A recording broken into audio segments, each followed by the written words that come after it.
कहते हैं हमारे भाग्य बड़ा कि कर्म बड़ा। लोग कहते हैं हमारे भाग्य में नहीं था, हमारे भाग्य में नहीं था। सारे लोग रोना किसका रोते हैं? सारे लोग रोना भाग्य का ही रोते हैं। लोग किसका रोना रोते हैं? भाग्य का। अरे हमारे तो भाग्य में ही नहीं था। भाग्य का रोना मत रोइए। जो व्यक्ति कर्म करता है, अच्छे कर्म करेगा, जो व्यक्ति कर्मठ है, कर्म करता है, मन लगा के अपना काम करता है, जो कर्म करता है उसका भाग्य भी उसका साथ देता है। अच्छा बताओ, पहले कर्म बना कि भाग्य बना? पहले कौन बना? जोर से क्या बना? कर्म पहले आया। कर्म कितने प्रकार का होता है? कर्म 3 प्रकार का होता है। कितने प्रकार का? गिनो। संचित, बोलो संचित, क्रियमाण और प्रारब्ध। जोर से। मेरी माँ बैटरी डाउन हो गई क्या? आज व्रत है आपका? मैया नवरात्रि व्रत चल रहे हैं क्या? कर्म 3 प्रकार के होते हैं, संचित, क्रियमाण और प्रारब्ध, जिसे आप भाग्य कहते हैं। भाग्य। अब मैं आपको तीनों की बात समझाता हूं। कर्म ही, जब आप कर्म करते हो तो जैसे मजदूर मजदूरी करता है तो वो करता है ना, तो वो क्रियमाण हो रहा, क्रिया कर रहा है, तो क्रियमाण कर्म है। वो कौन सा कर्म है? जो क्रिया चल रही है वो क्रियमाण हो गया। अच्छा, जब मेहनत करेगा मजदूर, मजदूरी जब करेगा तो शाम को उसको क्या मिलेगा? बोलो। शाम को उसको पैसे मिल जाएंगे जो काम किया है। तो क्रियमाण से, क्रियमाण कर्म से क्या हुआ? संचित। जो आज उसने 8 घंटे मेहनत करी तो 8 घंटे का उसे पैसा मिल गया। 1000 रुपये मिला या 500 मिला या 2000 मिला, जो भी मिला। तो जो पैसे मिले वो संचित हो गए, मतलब इकट्ठे हो गए। हो गए ना? हाँ या ना? जोर से। तो जब आपने काम किया तो आपको उसका क्या मिला? फल। अच्छा, काम करोगे तभी तो पैसा मिलेगा। अब मजदूर मेहनत ना करे, काम ना करे, तो आप उसे मजदूरी दोगे क्या? बैठे बैठे का तो कोई ना देता भैया, काम तो करना ही पड़ता है। तो जब क्रियमाण कर्म होगा तो क्रियमाण ही संचित बन जाएगा, मतलब पैसे मिल गए। अब वो पैसे घर ले गया और उसे जब जरूरत पड़ी तो वो उस पैसे से दाल लेके आ गया, नमक लेके आ गया, आटा लेके आ गया, जीरा लेके आ गया, मिठाई लेके आ गया। तो अब उसको वही जो पैसा था उसे मिल रहा है खाने के रूप में, तो वही है उसका प्रारब्ध। क्या है वो? उसी का नाम है भाग्य। तो आप जब एग्जाम देने जाते हो तो पहले आप लिखते हो पेपर में, कॉपी में क्या करते हो? लिखते हैं। जब लिखोगे अच्छे से तो फिर आपके नंबर भी अच्छे आएंगे। जब आप अच्छे से कर्म नहीं करोगे, मीन्स अच्छे से नहीं लिखोगे, तो अच्छे नंबर कैसे आएंगे? तो जो आप अच्छे कर्म करते हो तो आपके नंबर अच्छे आते हैं और उस नंबर के आधार पर आपकी आगे की क्लास तय होती है, आगे का भविष्य तय होता है। वही है आपका भाग्य। जो कर्म करते हैं उस किए गए कर्म से ही हमारे भाग्य का निर्माण होता है। हम अच्छे कर्म करेंगे तो हमारा अच्छा भाग्य बनेगा, हम बुरे कर्म करेंगे हमारा बुरा भाग्य बनेगा। हम नहीं लिखेंगे तो हमारे नंबर 0 आएंगे, हम लिखेंगे तो हमारे नंबर 100 आएंगे। तो हमारे जितना अच्छा कर्म होगा उतने अच्छे नंबर होंगे। उसी तरह आप जितना बढ़िया कर्म करते हैं उतना बढ़िया आपको फल प्राप्त होता है। तो फल कौन सा मिलेगा? कर्मों का फल। बात समझ में आई क्या? तो भाग्य बड़ा कि कर्म बड़ा? जोर से। तो आज से आप लोग भाग्य का रोना मत रोइएगा, अरे हमारे तो भाग्य में ही नहीं था। ये भाग्य का रोना वो लोग रोते हैं जो मन लगा के कर्म नहीं करते, काम नहीं करते। काम करोगे तो भाग्य का रोना नहीं रोना पड़ेगा, भाग्य तो आपका गुलाम बनेगा। भाई भाग्य तो कर्मों के अधीन है ना साहब, हाँ या ना? कोई कर्म ही ना करे तो कौन से भाग्य का निर्माण हो जाएगा? इसलिए कर्म करना जरूरी है। अब आप कह सकते हैं कि महाराज जी, एक बड़े आदमी के घर एक बच्चा पैदा हो गया। एक बच्चा पैदा हुआ करोड़पति के घर, पैदा होते ही सोने के चम्मच में दूध पीता है। उसने तो कोई कर्म नहीं किया, लेकिन पैदा होते ही वो धन्ना सेठ हो गया, बड़ा आदमी हो गया, बड़ी गाड़ियों में चलता है, बड़ी अच्छी जिंदगी जीता है। उसने तो कोई कर्म नहीं किया। हाँ, उसने अभी कोई कर्म नहीं किया, पर पिछले जन्म के कर्म उसके संग थे। आप या तो आज के कर्मों का फल पाओगे, या पिछले जन्म में जो कर लिया है उसका फल आज आपको मिल रहा है। जो कल किया था वो आज मिल रहा है, और जो आज करोगे वो आगे मिलेगा। पूरा सिस्टम कर्मों पर आधारित है। जैसे भीष्म पितामह को बाणों की सैया मिल गई, क्योंकि उन्होंने एक सांप को कांटों के ढेर में फेंक दिया था।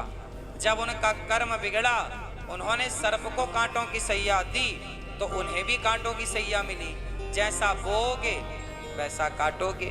पेड़ बोए बबूल का तो आम कहाँ से आए? अच्छा ये बताओ, धर्म बड़ा कि कर्म बड़ा? कर्म बड़ा कि धर्म बड़ा? जोर से अब आपको फिर बताना है, ध्यान से सुन के। कौन बड़ा? कर्म बड़ा कि धर्म? ये हमारे नौजवान भाई और हमारे दादाजी बात करेंगे। कौन बड़ा, कर्म की धर्म? जोर से। हाँ, कर्म। कर्म बड़ा, इसका कितने लोग समर्थन करते हैं? हाथ उठाओ जो कर्म को बड़ा मानते। कर्म, अब हाथ नीचे करो। धर्म को बड़ा कौन मानता है? जो धर्म को बड़ा मानते हैं। मैया तुमने दोनों में हाथ खड़े कर लिए। क्या बड़ा है, कर्म कि धर्म?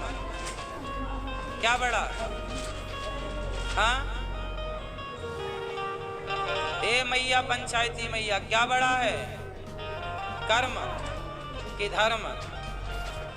हाँ हाँ, भाग्य और कर्म पूछा जाएगा कि भाग्य बड़ा कि कर्म बड़ा, तो वहां कर्म बड़ा होगा। लेकिन जब धर्म बड़ा और कर्म बड़ा पूछा जाएगा तो वहां धर्म बड़ा होगा, ना कि कर्म। कौन बड़ा है? धर्म। अब कुछ लोग कहते हैं नहीं जी कर्म बड़ा है। सुनो, कर्म बड़ा नहीं हो सकता। यदि कर्म बड़ा है तो बताओ, रावण ने सीता मां को चुराया, उसने भी कर्म ही तो किया। तो क्या रावण का कर्म बड़ा था, श्रेष्ठ था? उत्तर दो। कर्म तो दुशासन ने भी किया, द्रौपदी के बाल पकड़ के सभा में ले आया और कपड़े उतारने लग गया। कर्म तो ये भी है। तो क्या ये कर्म बड़ा था? कर्म तो कसाई भी करता है, गाय काटता, बकरा काटता, मुर्गा मुर्गी काट डालता है। क्या ये कर्म बड़ा है? कर्म तो शराबी भी करता, बोला मैं जी कर्म कर रहा हूँ, शराब पी रहा हूँ। तो क्या शराब पीने का कर्म बड़ा है? क्या गाय काटने का कर्म बड़ा है? नहीं। कर्म तब तक बड़ा नहीं होगा जब तक धर्म नहीं जुड़ेगा। कौन सा कर्म बड़ा होगा? धर्म युक्त कर्म बड़ा है। जिस कर्म में धर्म है वो कर्म श्रेष्ठ है, और जिस कर्म में धर्म नहीं है वो कर्म श्रेष्ठ नहीं है। तो कौन बड़ा? हाँ, धर्म युक्त कर्म। तो आप लोग कौन सा कर्म करते हो, धर्म वाला कि अधर्म वाला? सास को गालियां देना ये कर्म सही है कि गलत है? ये गलत कर्म है। इस कर्म में धर्म है? धर्म तो कहता है कि ये मेरी सास नहीं, मेरी माँ है, और अपनी माँ को अपशब्द कहना अधर्म है। जो सदा अपनी माँ का और अपनी सासू माँ का, नारी जात का सम्मान करे, वही धर्म है। तो आप कितनी बहुएं अपनी सास को गालियां देती हैं? सास को उल्टा सीधा आप कह देती हो ना? नहीं, मैया गालियां तो नहीं देती हो ना? कितनी बहुएं सास का सम्मान करती हैं? जो करती हैं वो हाथ उठाएं। सेवा करती हैं आप? सास की सेवा करो। कैसे सेवा करती हैं? सास की तरह कि माता की तरह? ये मेरी माँ है। आ गया है कि जो असली की माता जी हैं वो तो बेचारी भूखी प्यासी हैं। जिस माँ को भोजन चाहिए उसे तो आप सम्मान से भोजन दे नहीं रहे हैं। जिसे दवाई चाहिए उसे तो आप दवाई दे नहीं रहे हैं। जिसे समय चाहिए उसे तो आप समय दे नहीं रहे हैं। अपनी माँ को लाड़ प्यार कर नहीं रहे हैं, और माटी की प्रतिमा के सामने बैठ के आप ना जाने किसका ध्यान करते हैं। माटी की प्रतिमा की पूजा करना बुरा नहीं है। हम मूर्ति पूजा करते हैं, हमारे सनातन में है। हम कण कण में देखते हैं ईश्वर को, तो माटी की प्रतिमा में भी देख लेने में कोई हर्ज नहीं है। लेकिन माटी की प्रतिमा में ईश्वर को तब देखो, माटी की प्रतिमा को तब प्रसन्न करो जब तुम्हारी साक्षात माता ना हो। जब तुम्हारी साक्षात माता घर पर है तो पहले उसे प्रसन्न रखो, और यदि उसे आपने प्रसन्न रखा है फिर आप प्रतिमा की पूजा कर रहे हैं तो अच्छा है। आपकी माँ खुश होनी चाहिए। अब बताओ, कुछ लोग कैसे होते हैं कि अपनी सगी माँ को भोजन पानी तक नहीं देते और माटी की प्रतिमा की जय जयकार करते हैं, जय माता दी, जय माता दी, जय माता दी, और खुद की माता जी बेचारी परेशान है। तो बताओ, कौन सी माता जी की पूजा करना चाहिए? पहले कौन सी माता की पूजा करें? जन्म देने वाली माता की या मिट्टी की प्रतिमा की? बोलो। पहले जन्म देने वाली माता की पूजा कर लो। पहले जन्म देने वाली माता को खुश कर लो। जब जन्म देने वाली माता को आप खुश कर लेंगे अपनी सेवा से, तो वह जगत जननी जगदम्बा तो प्रसन्न हो ही जाएंगी। उन्हें अलग से प्रसन्न करने की जरूरत नहीं है। बात समझ में आई? बोलो हाँ, बोलो हाँ। आप लोग साल में कितनी बार माता जी बिठाते हो? कितनी बार? जोर से। 2 बार। 2 नवरात्रि आती हैं जिसमें प्रतिमा एक ही नवरात्रि में, इस नवरात्रि में बिठाई जाती है। उस नवरात्रि में केवल लोग कलश की पूजा कर लेते हैं दीपक प्रज्वलित करके। आप साल में एक माता जी बिठाते हैं और आप 9 दिन तक पूजा करते हैं। अच्छा है, बिल्कुल बुराई नहीं है इसमें। लेकिन आपको पता है कि आप केवल 9 दिन के लिए माता का सम्मान करते हैं और माटी की प्रतिमा बनाते हैं। लेकिन ये दास अनिरुद्ध, हम भी माता जी बिठाते हैं गौरी गोपाल में, पर माटी की माता जी नहीं, सच्ची की माता बैठी है 288। सच्ची की माता जी बैठी हैं, और सच्ची की माता जी को हम भोग लगाते हैं, उनके पांव दबाते हैं, उन्हें दवाई, उनको जो जरूरत है वो। आज हमारा जो भारत है, जो हमारा देश है, आपको पता है बड़े बड़े पंडाल बनाए जाते हैं नवरात्रि में। बिल्कुल बनने चाहिए, हम किसी बात का खंडन नहीं कर रहे, आपको बस यथार्थ समझा रहे।